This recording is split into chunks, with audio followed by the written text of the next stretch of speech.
There is a famous Gemara where some rabbis are having a debate, and one of the rabbis invokes a voice from heaven to side with him, and the voice comes from heaven saying, yes, this rabbi is correct.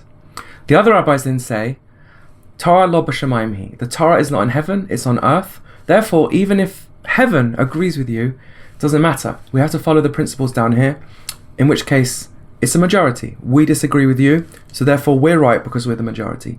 And the Gemara concludes that that was the correct thing to do, and turns out Hashem laughed at that and he said, my children defeated me.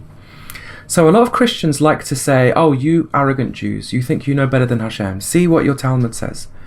So I want to clarify what's really going on here. So let's break it down. Firstly, these Christians are unaware of something fairly standard in traditional Judaism, which is that Hashem gave the authority to make halachic rulings to the sages of each generation. He defined what they decree as his will. See Midrash Tanchuma on Nassau 29.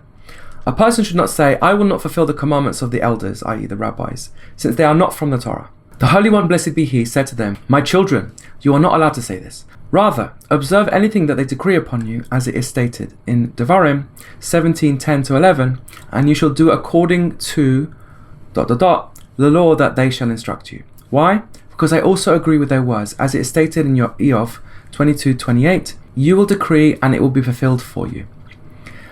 End quote. Generally, not only does Hashem agree, but he finds their halachic innovations more precious to him than his own laws.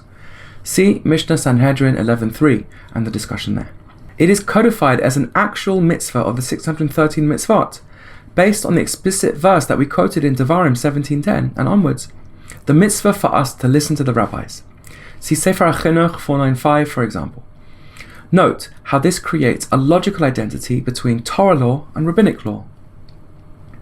This is the true meaning of Hashem partnering with man in the creation of the world. The Chachamim are given permission to take Hashem's will and bring it down into the physical world by deciding how his will applies in every detail of our world. The wider discussion behind this would make for its own video, but see Halachic Man by Rabbi Soloveitchik for further reading, for example. So then the question is, what happens if the rabbis make a mistake? So to proceed with understanding how this process of Hashem's will being brought into the world can be a flawed process, let's ask a bigger question first. How is it possible for us to sin in the first place? Hashem doesn't want us to sin. It's against his supreme will. How can something against his will happen? Did he make a mistake? The angels certainly accused him of making a mistake, creating mankind. In the Zohar 123a, it says, Azza and Azrael also opposed man's creation. When the Shekhinah said, let us make man, they responded, what is man that you take knowledge of him? That's from Tehillim 1443. Why do you wish to create man when you know that he's definitely going to sin before you? The short answer is that Hashem's higher inner will is that we refrain from sin by our own choice, not by force of his will. Us being realistically able to sin is therefore necessary for his inner will. See the rest of that Zohar. No mistakes, but exactly what Hashem needed. It's the same answer here with regards to our case. Hashem wants a relationship with us and gave us the hands-on study of learning in order to perform his will. This anecdote is seemingly telling us that it's not Hashem who made a mistake. He doesn't know what he wants, but our beloved holy sages, which we wouldn't dare say had this story not already implied it. This partnership is a marriage, which means it must be realistically possible for us to make a mistake regarding the correct opinion on a particular halacha, debate it and end up with the majority wrong. Otherwise, we're just robots, clones of him, and it's not a marriage, and he's still alone. Further reading of the nature of will and the purpose of it would be excellent in further understanding the above points, and I will certainly be making lots of videos on Ratzon, will, on this channel because it's very, very important.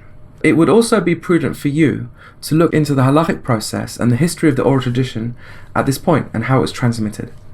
How can such errors and mistakes arise? How severe are they? And what does it mean in terms of whether we're performing Hashem's will or not? Suffice it to say that for the sake of this answer, whatever the sages decide is more precious and beloved to Hashem than what he would have decided himself, at least in regards to this halachic decision. This is true even if it's a mistake, given that the Chachamim are following protocol and are sincerely trying their best with what they've been given.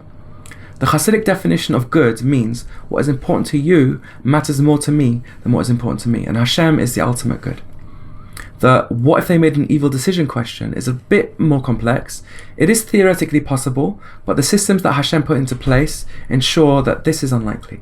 The criteria for deciding are judges, the system of giving authority to older generations over newer ones, the adversarial nature of deciding halacha.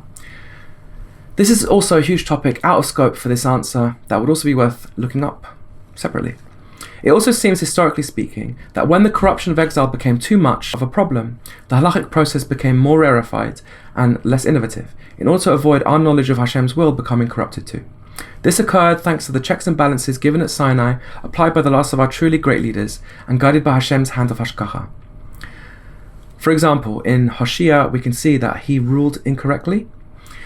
He wanted Hashem to get rid of the Jewish people based on his halachic opinion about the way divorce works and forgiveness works. And Hashem said, no, you picked the wrong opinion, and he changed his mind. So this is such a thing that can happen. This last point about Hashem's hashgacha is important too.